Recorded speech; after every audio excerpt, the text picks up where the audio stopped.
We're live. Good morning, everyone. I'd like to call the Personnel Administration and Higher Education Committee to order this morning. It's January 27th. First order of business is to approve the minutes from the prior meeting. We have a motion to bring that to the floor.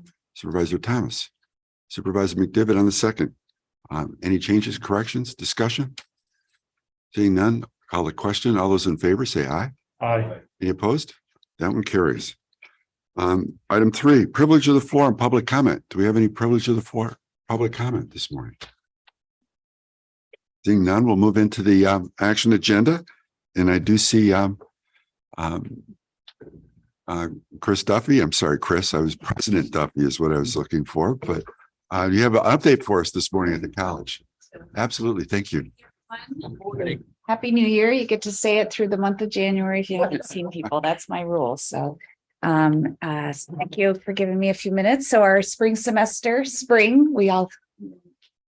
right. I'm sorry. I always laugh when we say spring semester because it was a wintry start to the spring semester, but we did start this week.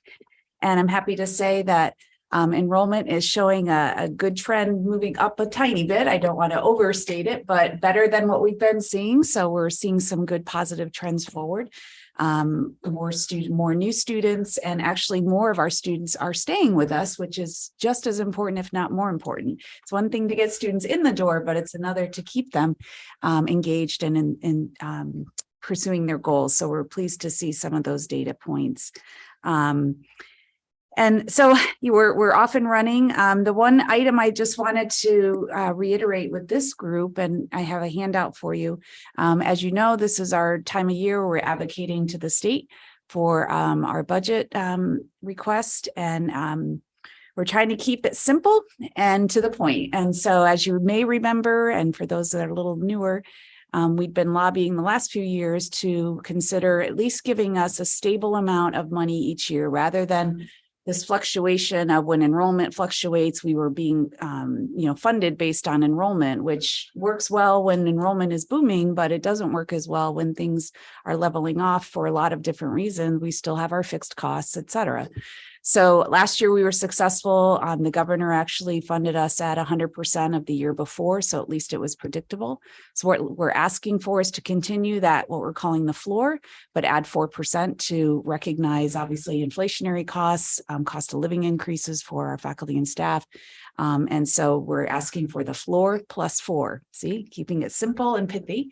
And the second part of our ask is to continue the $60 million investment that Governor Hochul did put in her budget for all SUNY campuses to focus particularly on investing in enrollment initiatives, workforce development.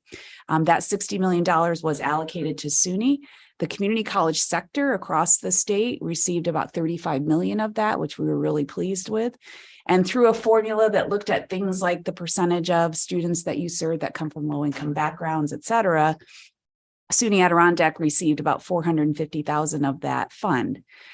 They're one-time funds, which is, means you only have some limited ways to spend it. However, we did a good job of spending that money. We invested heavily in renovating a lab at our Saratoga site so that we could launch, which we just launched this week, a new LPN to RN program where we would have students studying at our Saratoga site using video technology to actually be part of the classroom in Queensbury so that we don't have to add additional faculty to the program and still be able to increase the number of potential registered nurses in the workforce. So we utilize that money to equip that new lab. So that's a good use of one-time money. The other things we're using the money for is to continue to offer our 12-week short-term credential programs. One is called Electrical Maintenance Technician, which it's a 12-week program that is designed in collaboration with Global Foundries. It's a pre-apprenticeship program. So after the 12 weeks, they're prepared then to start in their apprentice program right at Global Foundries. And the nice thing about the curriculum is it can apply to any advanced manufacturing facility. So we want to be able to continue to offer that opportunity. The challenge we have is it's non-credit, so it's not fundable through financial aid for the student. It's not funded by the state, so we use grants to pay for the instruction so that we can make the course pretty much tuition free for students. So we're using these funds to continue that process and being able to pay for instruction. The second program that we offer is a surgical processing technician program. Same type of idea. Short term, you walk out with an industry recognized credential, and it's in collaboration with Saratoga Hospital and Glens Falls Hospital. And then we have a third program in coding for Python, which is a coding language that's used for data analytics, which is in very high demand. And we're using those funds to also pay for the instruction. So I share that with you because it was a good use of the funds. We want to continue to have access to funds like that so that we can continue to work on new ways to build enrollment and meet our community's needs. So it's the second part of our ask with the state. So it's pretty simple, floor plus 4, and maintain the $60 million investment that's already in the state's budget. I've been meeting personally with all of our local elected officials. I've met with all of them to share this. All of my colleagues across the state are doing the same thing. I have to say, in my 10th year here, this is probably the most organized we've ever been. So I'm really excited that at least the message is consistent.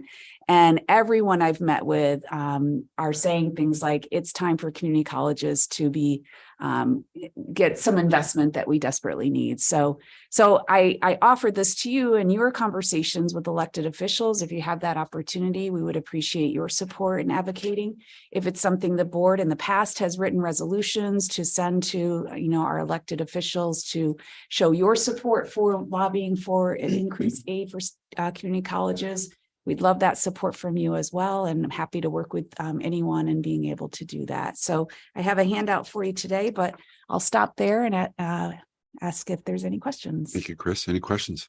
Peter? Yes, maybe more a comment, maybe half a question. I love the LPN to RN transition. I mean, that is a neat opportunity, I think, for a segment of the population to just give them more responsibility, give them more education, just give them happier lives, I think. So it just seems like a neat program, and again, clearly a need in the community, and just the ability to, again, to give human beings greater responsibility, I think makes the whole deal worthwhile. So good program.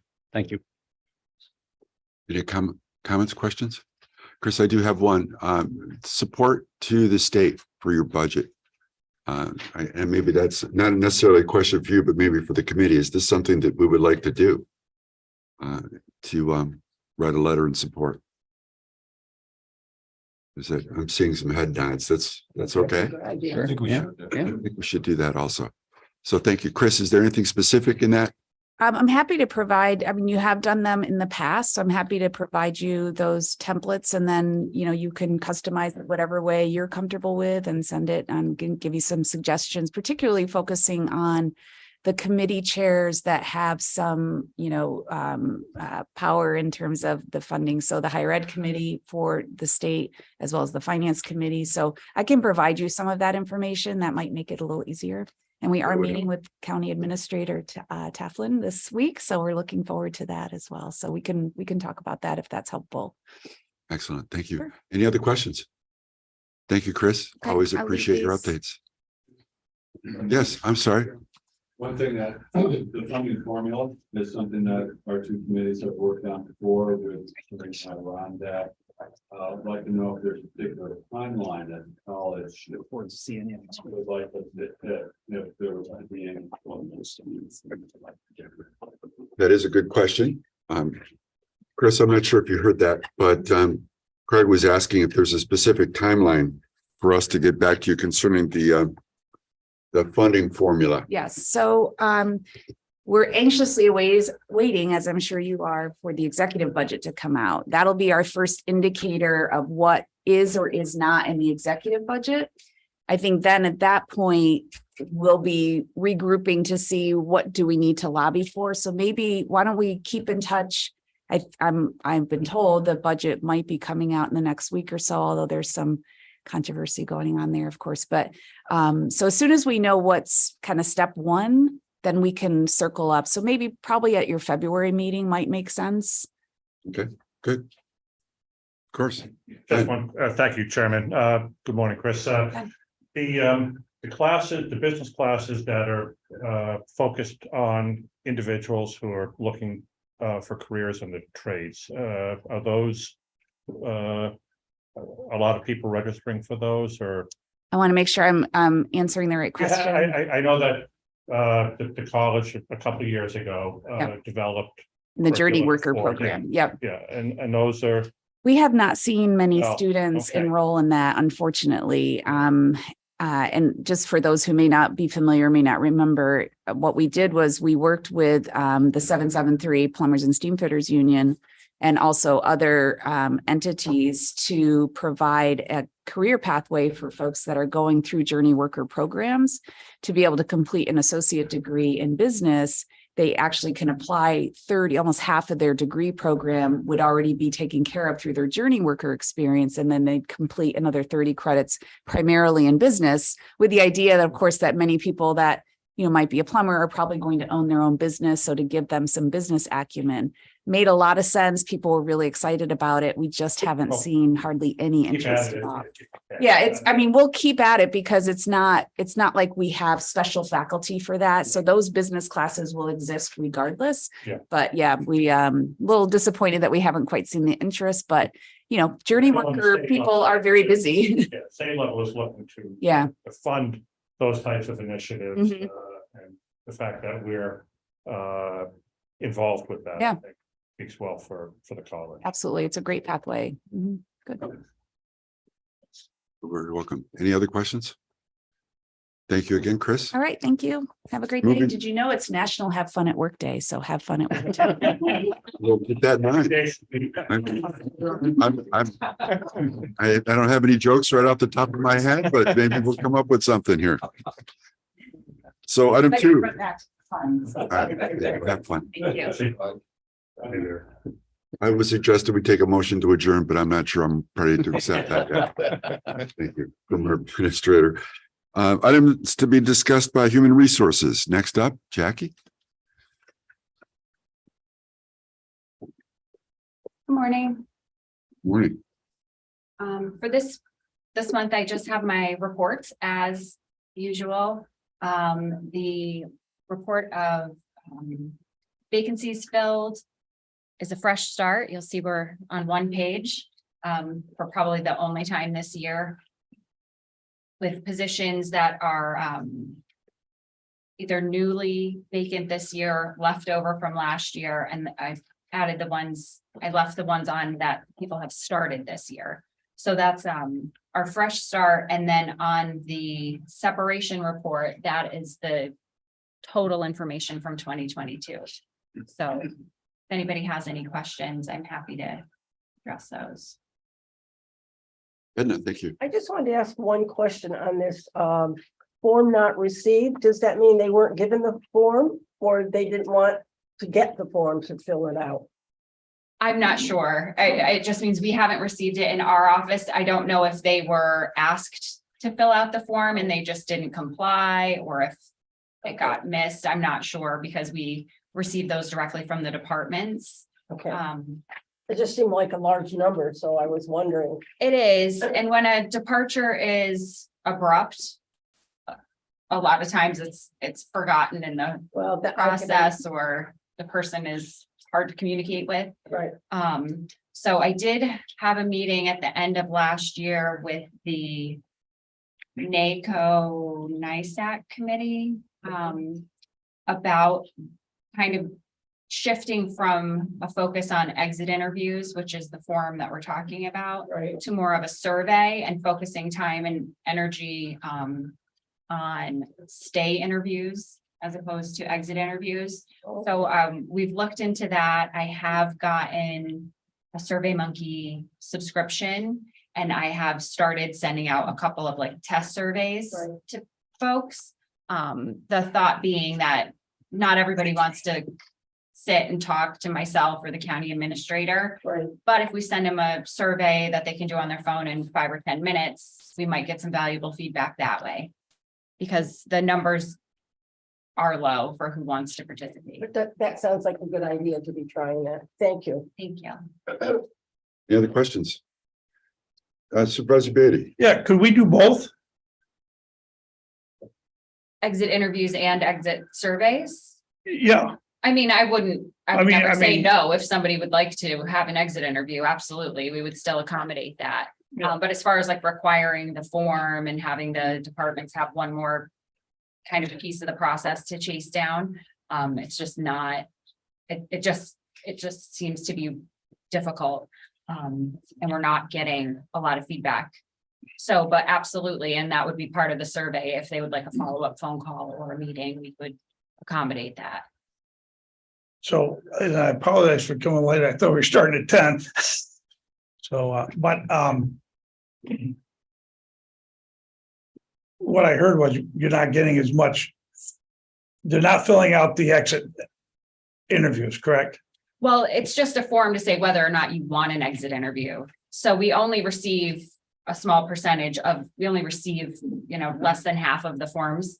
And then of those, less than half of the people want one. So we're trying to gather exit information in a different way because people don't Okay, seem to want to participate in the exit. okay, so 25%, you're saying half of half, that's 25% basically are responding. Actually, isn't that a pretty good response rate? I mean, when I had my company or that's a good response rate. Well, 25% of people leaving, because normally people don't want anything to do when they leave. They don't want anything to do with anything. They're going on to the next chapter in life. So if you're getting 25% responding, I think that's a healthy response. It's not, that's how I would perceive that. I think it is, but I think moving more towards the survey will also help to provide compiled results in a way that's easy to share with the committee, as opposed to an interview, which is a lot of subjective information and stories. And that's kind of been a ongoing conversation at this committee. So when I met with the NISAC NACO committee, and we talked about a presentation that was done at NISAC about, workforce development and kind of moving forward, the emphasis was going away from exit interviews and moving towards retention and development. And I was asked to move in that direction. So I'm still a little confused. So you're saying if they do a survey, they're more likely to fill it out than actually filling out an exit interview or survey or exit interview with our county. Is that what Yes. we're saying here? yes, I think most of the workers would fill out a 5-minute survey on their phone rather than schedule to come down at 10 a.m. on Wednesday or whatever and sit and go through the questionnaire, the interview that we've done traditionally. So we're just trying to shift it to try to get more participation. Cool. And again, so that goes back to my original thing. Can we do both? Yeah. Okay, so we'll do both. We're gonna ask them to take an exit interview, come down and also do the survey. Yes, I'm just changing the way we're doing it. Instead of asking the department to ask the employee if they'd like to do it, we're going to send the survey directly and include it on the end, say, would you like to follow this up with an in-person interview? Cut out the middleman, basically. Okay, I think some more will fall through the cracks that way, but okay. I mean, I think when they get a direct response from you, the personnel department, I think that has more impact and they're more likely to fill it out or ask for an exit interview, but okay. Right. So we're reaching out to them directly now instead of asking. Right, I know we're doing it now, Yeah. but you're saying we're gonna change to just have a little blurb at the bottom of that survey saying if you'd like to. And we're changing to reaching out to them directly. Right now, the department is responsible for getting their response. Okay, but you're reaching out as just a thing at the very end of the survey, right? Well, say and the fact asking, that we're yeah. sending them the survey, yeah. I guess my thoughts would be, if my immediate boss asked me to would you like that? I'd probably hold that more credibility than something from personnel coming. That's all, you know what I mean? That to me, if I worked for Kevin and Kevin said, hey, by the way, Doug, I'm sorry you're leaving, blah, blah, blah, but if you want to fill out you have an exit interview and something, that would hold more credibility or at least more weight with me than I get something from personnel saying, hey, by the way, here's a survey. If you want to have a direct interview, let us know. That's all I'm saying. What's the Yeah. pleasure of the committee in terms of this idea? I don't. I like Is what it- Jackie came up with. Just leave it up to Jackie. Right, that's her department, Ben? right? And just a question, just to confirm, Jackie, that they have the option of completing a paper version or doing it electronically. So, Yeah, it'll come both ways. yeah, And then if they want to do it in person instead, we'll do that also. We're just offering all the options, but for all the people who say, I don't want to do an in-person option, we have, it's questions like rate these following things from not satisfied to very satisfied. We're hoping at least to get some information in those areas where the people who go, no, I don't want it in person, we don't get any information. if I just Sure, follow of course. up on a related note, earlier this week, I sent out a mailing from Department of Social Services, and Yes. included in that was an all-staff Sure. survey that identified 7 or 8, 8 to 10 questions regarding their employment. And it was a pie charts that identified all of those things. For me, and I've been part of organizations that do provide that type of survey, not wait for the individual to leave, whatever the circumstances are, but to develop those tools, maybe on an annual basis, just to kind of get a sense of where people are, and then take a look at those and strategize about ways that you could improve in particular areas. So I would encourage other departments possibly to look at that initial exercise out of social services and maybe incorporate it, own type of thing. Yep, and that was part of the discussion at the committee last year, was to move towards retention instead of why did you leave? Yeah. What could we do to keep you here? Yep. So just shifting the focus. Supervisor Thomas? Yeah, are there any common categories that make up the resignations, or just all over, all different reasons? I think there might be some common categories within certain departments, or it's been at different times. Sure.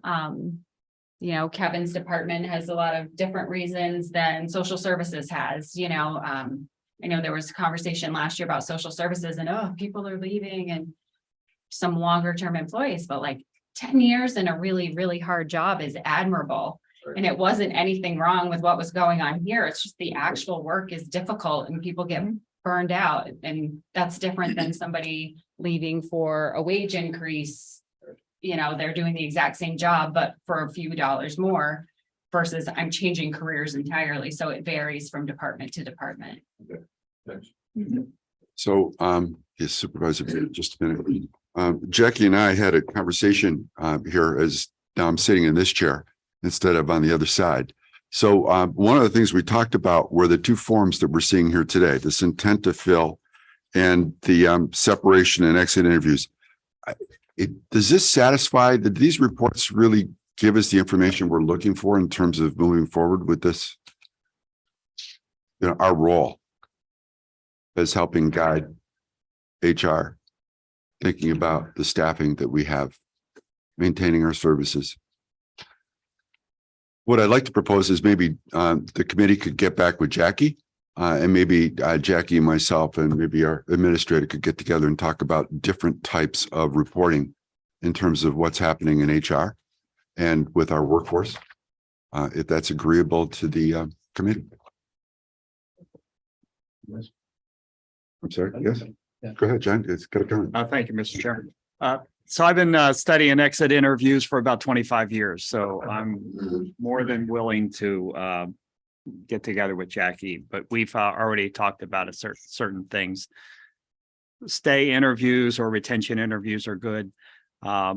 Exit interviews are good. The proposal she has actually has shown to be more successful than the method we've been using. And I could go into a lot of detail, but we have a busy agenda, so I'd prefer not to do that now, but be more than glad to sit down with some of you and talk about some of the things we found with these. So I'm not a fan of blanket interviews for everyone because unless we commit to the fact that if we find certain things that all employees are not happy with, we're willing to make some changes. And a lot of that would be pay related. So those are some of the things that you have to, when you ask everyone what they'd like to see, that's sometimes what you get. So, okay, thank you, Mr. Chairman. I'm glad that John's on our side.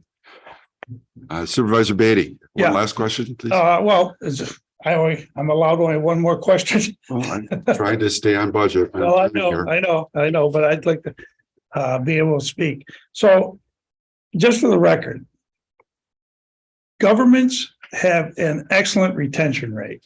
In fact, we're the top retention rate of any businesses or categories out there. So yes, we have challenges retaining people, okay, for a number of reasons, but compared to the real world out there, the private sector, we are doing a phenomenal job of retaining employees. Now, that doesn't mean we can't do better. That doesn't mean we shouldn't do better. But overall, we're doing a great job of retaining people, and that's due to some great directors and some the programs that the county supports the employees on and so forth. So I just want to make sure everybody understands that, that as much as we have challenges, we still have we're still much further along than the private sector. Okay. So we're going to go to this new format. Okay. Is that what we decided as a committee? We're going to go to the new format. It was the pleasure of the committee to support Jackie's ideas. Yes. I just think, and that's fine, but doing both would have been, still having a direct request from the department, it would have been fine, but whatever. It's not the end of the world either way. Okay. Thank you. Any other questions for Jackie? Thank you, Jackie. We'll move forward. County Attorney. Yes, thank you. I think the most efficient way to move forward might be to request an executive session. It would be a request for executive session, first to address current litigation. And specifically the litigation we'd be looking to address would be the national opioid settlement litigation, the matter of Easterbrooks versus Schenectady County, the matter of John Smith versus United Methodist Church, and then the fourth litigation matter would be the Frank Dennis versus the County of Warren matter. Additionally, I would like to be able to address in executive session matters leading to the appointment, employment, promotion, demotion, discipline, suspension, dismissal, or removal of a particular person. It's the pleasure of the committee for a motion to go into executive session for those bases. What's the pleasure of the committee? Ben? That's a motion. To go into executive. And Edna with a second. All those in favor say aye. Any opposed? That motion carries. If I could just add one more piece, that Jackie Figueroa, the HR director, be required to stay in the executive. What's the pleasure of the committee? Coffee, Jack. Aye.